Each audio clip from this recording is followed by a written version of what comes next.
പ്രിയമുള്ള വൈദികരെ, സമർപ്പിതരെ, സഹോദരി സഹോദരന്മാരെ, ചങ്ങനാശ്ശേരി രൂപതയുടെ കീഴിൽ വരുന്ന ഇറ്റാവ മിഷൻ തുടങ്ങിയിട്ട് 50 വർഷങ്ങൾ പൂർത്തിയാവുകയാണ്.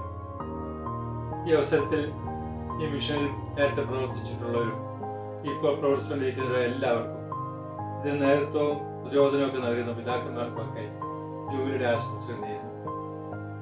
രണ്ടാം വത്തിക്കാൻ കൗൺസിലിന് ശേഷം ഉണ്ടായ ഒരു പ്രതിഭാസമാണ് 1974 കൽക്കട്ടയിൽ ചേർന്ന CBC സമ്മേളനം മിഷൻ പ്രദേശങ്ങളിലേക്ക് തെക്ക് ഭാഗത്തു നിന്നുള്ള രൂപതകളിൽ നിന്നും സന്യാസ സഭകളിൽ നിന്നുമൊക്കെ ആയിട്ട് പ്രതിനിധികൾ ക്ഷണിക്കുകയുണ്ടായി. അവിടെ വന്ന് മിഷൻ പ്രദേശങ്ങൾ ഏറ്റെടുക്കുവാനും രക്ഷപ്പെടുത്താൻ തുടങ്ങുവാനൊക്കെ ആയിട്ട്. അതും പ്രകാരം ചങ്ങനാശ്ശേരി അതിരൂപതയും ആഗ്ര ആർച്ച് ഡയസിസും തമ്മിലുണ്ടായ ഒരു എഗ്രിമെന്റിന്റെ ഫലമായിട്ടാണ് ഇറ്റാവ മിഷൻ തുടങ്ങുന്നത്. 1975 മെയ് മാസം 1-ാം തീയതി ആദ്യ മിഷണറിമാരായിട്ടുള്ള കുരുവിള കോക്കാട്ടച്ചനും ജോസ് പൂത്തങ്കലച്ചനും ആ പ്രദേശത്തെ കടന്നേലുണ്ടായി. അവരുടെ പ്രവർത്തനം ഇറ്റാവ ഏരിയയിൽ ആരംഭിച്ചു.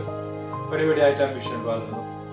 ആദ്യ കാലഘട്ടങ്ങളിൽ ചെറിയ സ്കൂളുകളായിട്ടും ഡിസ്പെൻസറികളും ക്ലിനിക്കുകളും സോഷ്യൽ വർക്കുകളൊക്കെ ആയി തുടങ്ങിയ ആ മിഷൻ പ്രവർത്തനങ്ങൾ പിന്നീട് പല പുതിയ സ്റ്റേഷനുകൾ സ്ഥാപിക്കുകയും പിന്നീട് അത് കൊച്ചു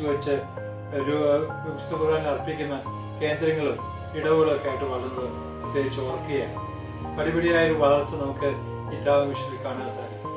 ഈ അവസരത്തിൽ ആ മിഷൻ നേതൃത്വം കൊടുത്ത അവിടെ പ്രവർത്തിച്ച എല്ലാ വൈദികരെയും സമർപ്പിതരെയും അവരോട് ചേർന്ന് പ്രവർത്തിച്ച വിശ്വാസ സമൂഹത്തെയും ഏറെ സ്നേഹത്തോടെ ഓർക്കുന്നു, അഭിനന്ദനങ്ങൾ അറിയിക്കുകയാണ്. ഇപ്പം നമുക്കറിയാം 2017 നമ്മുടെ ശംസാബാദ് രൂപത, അതിനുശേഷം ഈ പ്രദേശം ശംസാബാദ് രൂപതയുടെ കീഴിലാണ് വരുന്നത്. ആ രൂപതയുടെ കീഴിൽ ഒരു റീജിയനായിട്ട് ഇറ്റാവ മിഷൻ പ്രവർത്തിക്കുന്നു. ഇപ്പോൾ ഉത്തർപ്രദേശിലുള്ള 14 ഡിസ്ട്രിക്റ്റുകളിൽ ഇറ്റാവ മിഷന്റെ പ്രവർത്തനങ്ങൾ നടക്കുന്നു. ഇനിയും നന്നായിട്ട് ഈ മിഷൻ പ്രവർത്തനം മുന്നോട്ട് പോകട്ടെ എന്ന് ആശംസിക്കുകയാണ്. ആദ്യകാലത്ത് അവിടെ പ്രവർത്തിച്ച 2 വൈദികർ അവിടെ വെച്ച് മരിക്കുകയും അവിടെ അടക്കം ചെയ്തിട്ടുണ്ട്. അവരും സ്വർഗത്തിൽ ഇരുന്നുകൊണ്ട് ഈ മിഷനോട് പ്രാർത്ഥിക്കുന്നു. ഒപ്പം നമ്മുടെ പിതാക്കന്മാരായ കാർഡിനൽ ആന്റണി പടിയർ പിതാവും പൗത്രി പിതാവും മറ്റു വൈദികരും മിഷണറിമാരൊക്കെ ഓർക്കുന്നു. വൈദികരോട് കൂടി ചേർന്ന് ഏതാണ്ട് 8 വ്യത്യസ്ത സമർപ്പിത സന്യാസിനി കോൺഗ്രിഗേഷനിലെ സിസ്റ്റേഴ്സും അവിടെ സേവനം ചെയ്യുന്നുണ്ട്. കൂടാതെ ആത്മായ സഹോദരങ്ങളും എല്ലാവർക്കും എല്ലാ മംഗളങ്ങളും നേരുന്നു. ഈ മിഷൻ കൂടുതൽ വളരട്ടെ എന്ന് ആശംസിക്കുകയാണ്. ഇപ്പോൾ ആന്റണി പാണയങ്ങാട് പിതാവിന്റെ നേതൃത്വത്തിലും ഓക്സിലറി മെത്രാനായ അഭിമന്യ തോമസ് വാടിയ പിതാവിന്റെ നേതൃത്വത്തിലും ഈ മിഷൻ പ്രദേശം കൂടുതൽ വളരട്ടെ എന്ന് ആശംസിക്കുന്നു, പ്രാർത്ഥിക്കുന്നു. ഒരിക്കൽ കൂടി എല്ലാവർക്കും ഈ ഗോൾഡൻ ജൂബിലിയുടെ ആശംസകൾ നേർന്നുകൊണ്ട് നിർത്തട്ടെ. സ്നേഹത്തോടെ